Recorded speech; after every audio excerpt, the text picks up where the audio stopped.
Yes, hello, good morning mga kasari. Ngayon po ay araw ng Friday. Good morning! Thank you Lord for another day, another gising na naman po muli tayo mga. So, hello po!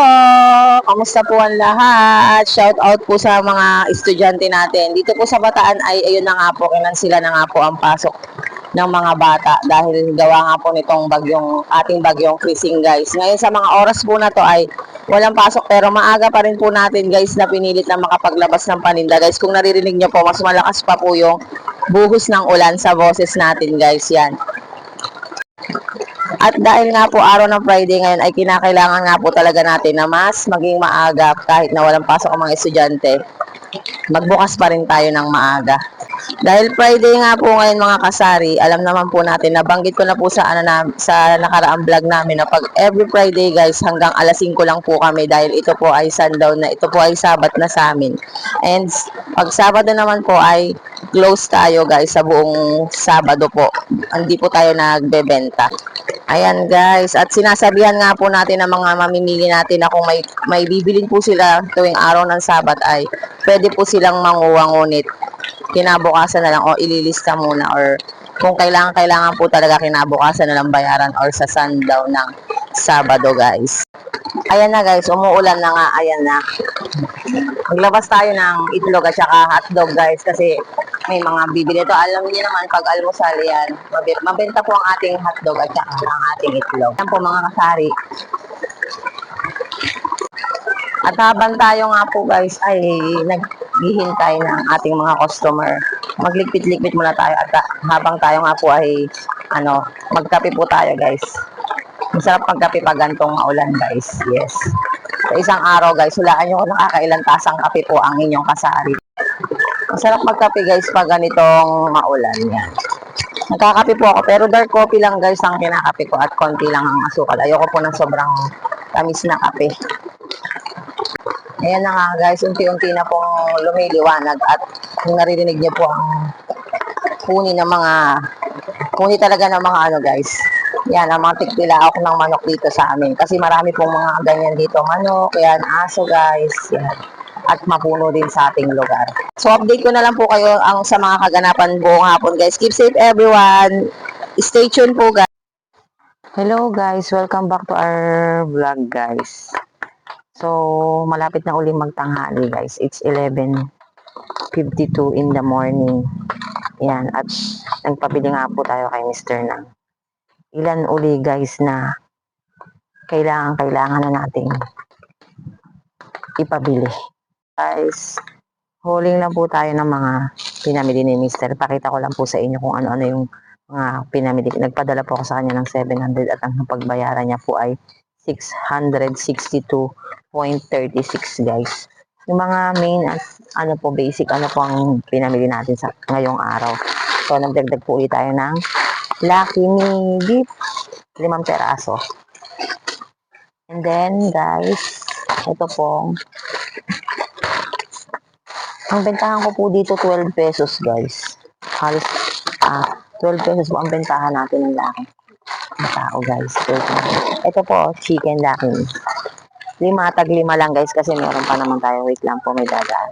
Ayan guys, nagpadagdag din tayo ng kahapon, nagpapili tayo ng canton na chili mansi guys. Ngayon nagdagdag tayo ng 3 spicy na Lucky Me canton, pansit canton. At ubos na po ang ating mantika guys. So nagpadagdag tayo ng 4 na bote guys. Yan, 4 na bote. Pinagkasya lang po natin yung ating budget na 700 pesos.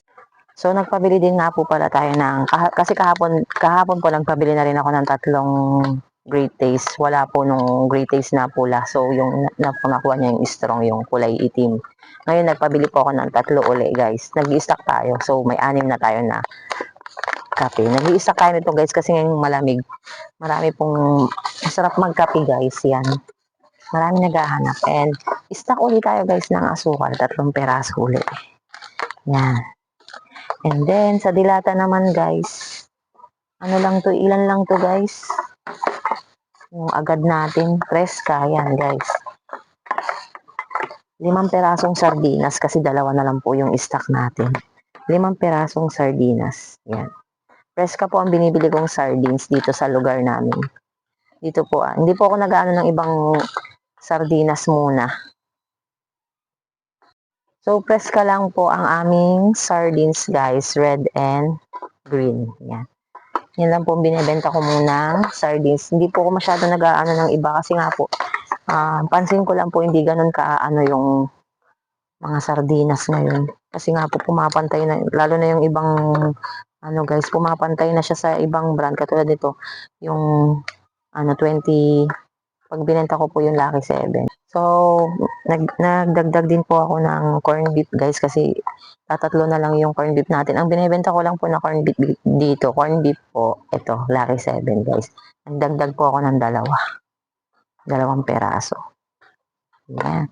Tapos, nagdagdag po ako nitong Century Tuna guys. Kasi may naganap nga po kahapon. So, sa susunod na papadamihin po natin to, idadagdagan po natin ang Century Tuna. So, ang puhunan nga po ng Century Tuna dito sa amin ay eto na ba si Century yan? 36 point, 36.16. So, ang bentahan ko po siguro dito ay 40 na po. O yan, 39 or 40. Comment down below nga po kayo kung magkano po yung presyuhan nyo ng gantong kalaki na Century Tuna. Flakes in oil.